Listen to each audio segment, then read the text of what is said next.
৩৩ লক্ষ বছর ধরে হারিয়ে যাওয়া এক জগতের দরজা খুলে দেয় একটি নাম, সেলাম। ঘটনাটা ২০০০ সালের ইথিওপিয়ার ডিকিকা অঞ্চলে জেরেসিনে আলেমেসেগেটের নেতৃত্বে একদল গবেষক এমন একটা আবিষ্কার করে বসলেন যা আমাদের মানব বিবর্তনের পুরো ইতিহাসটাকেই নতুন করে দেখতে শেখালো। এই সেই প্রাচীন নদীর অববাহিকা, যুগ যুগ ধরে যা আমাদের আদিমতম পূর্বপুরুষদের সমস্ত গোপনীয়তাকে নিজের বুকে আগলে রেখেছে। একটা আস্ত বেলেপাথরের খণ্ড থেকে উকি দিচ্ছিল একটি শিশুর মুখ। বিজ্ঞানীরা এর নাম রাখলেন সেলাম, আমহারিক ভাষায় যার অর্থ শান্তি।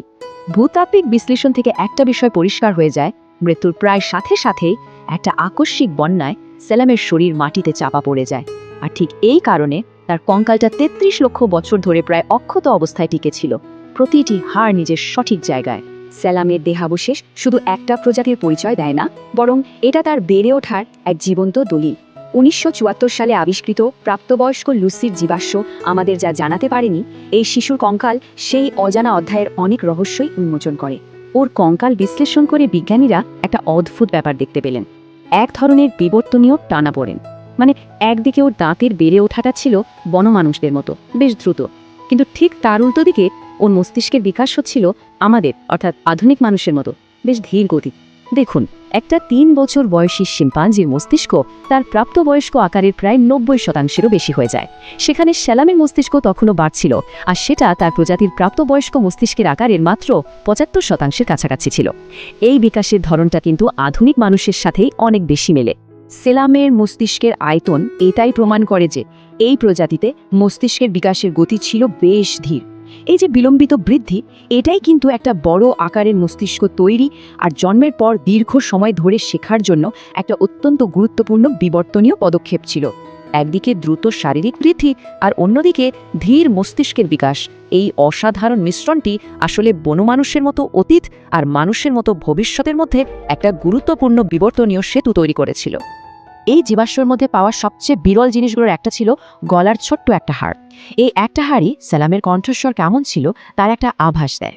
হায়োয়েড হাড়, যা জীবাশ্ম হিসেবে খুব কমই পাওয়া যায়, আমাদের জিহ্বা আর ষড়যন্ত্রকে এক জায়গায় ধরে রাখে। শব্দ তৈরি করা আর কথা বলার ক্ষমতার সাথে এর সরাসরি যোগ রয়েছে।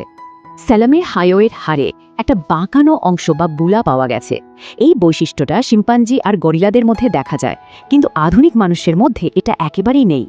এই বুল্লার উপস্থিতি প্রায় নিশ্চিতভাবে প্রমাণ করে যে অস্ট্রালোপিথেকাস অ্যাফারেন্সিস প্রজাতির ষড়যন্ত্র ছিল বনমানুষদের মতোই, যা সম্ভবত তাদের কণ্ঠস্বরকেও অন্যরকম করত।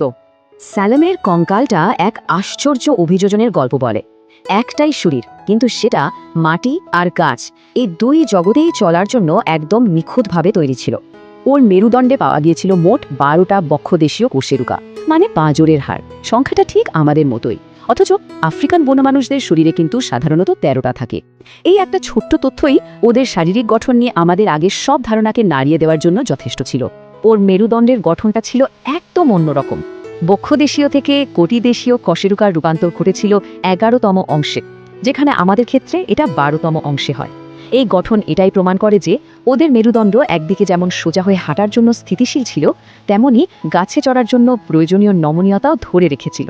ওর কাঁধের হাড় বা স্ক্যাপুলা ছিল অনেকটাই গরিলাদের মতো, যার সকেটটা ওপরের দিকে ঘোরানো ছিল। এই গঠনটা গাছে চড়ার সময় বা ঝুলে থাকার জন্য অসাধারণ কার্যকরী। একটা শিশুর শরীরে গাছে চড়ার এইরকম স্পষ্ট অভিযোজন এটাই প্রমাণ করে যে এটা শুধু পূর্বপুরুষদের থেকে পাওয়া একটা বৈশিষ্ট্য ছিল না, বরং নিরাপত্তা বা খাবারের জন্য গাছে চড়াটা ওদের, বিশেষ করে ছোটদের, বেঁচে থাকার জন্য একটা অত্যন্ত জরুরি কৌশল ছিল। সেলামের এই পাথরের দিনলিপি থেকে পাওয়া সমস্ত প্রমাণ যখন এক জায়গায় করা হয়, তখন ওর প্রজাতির জীবনযাত্রার একটা সম্পূর্ণ ছবি আমাদের সামনে ফুটে ওঠে। অস্ট্রালোপিথেকাস আফারেন্সিস এরা শুধু দুই পায়ে হাঁটা বনমানুষ ছিল না, বা কোনো ক্ষুদ্র মানুষও ছিল না। আসলে ওরা ছিল পরিবর্তনের পথে থাকা এক জটিল প্রাণী, যার শরীরে বনমানুষ আর মানুষের বৈশিষ্ট্য মিলেমিশে একাকার হয়ে গিয়েছিল। ওদের শারীরিক গঠনই এটা নিশ্চিত করে যে তারা দুই পায়ে হাঁটার দক্ষতা অর্জন করলেও তাদের পূর্বপুরুষদের বৃক্ষনিবাসী জগৎ আর গাছে চড়ার ক্ষমতাকে পুরোপুরি ছেড়ে দেয়নি। সেলাম আমাদের এক দ্বৈত জীবনের গল্প শুনিয়ে যায়। মাটিতে ওরা ছিল অত্যন্ত দক্ষ দ্বিপদী, আবার গাছের ডালে ছিল পারদর্শী আরোহী। ওরা ছিল দুই জগতের বাসিন্দা, যারা তাদের সময়ের সমস্ত চ্যালেঞ্জ মোকাবেলার জন্য নিখুঁতভাবে নিজেদেরকে অভিযোজিত করেছিল।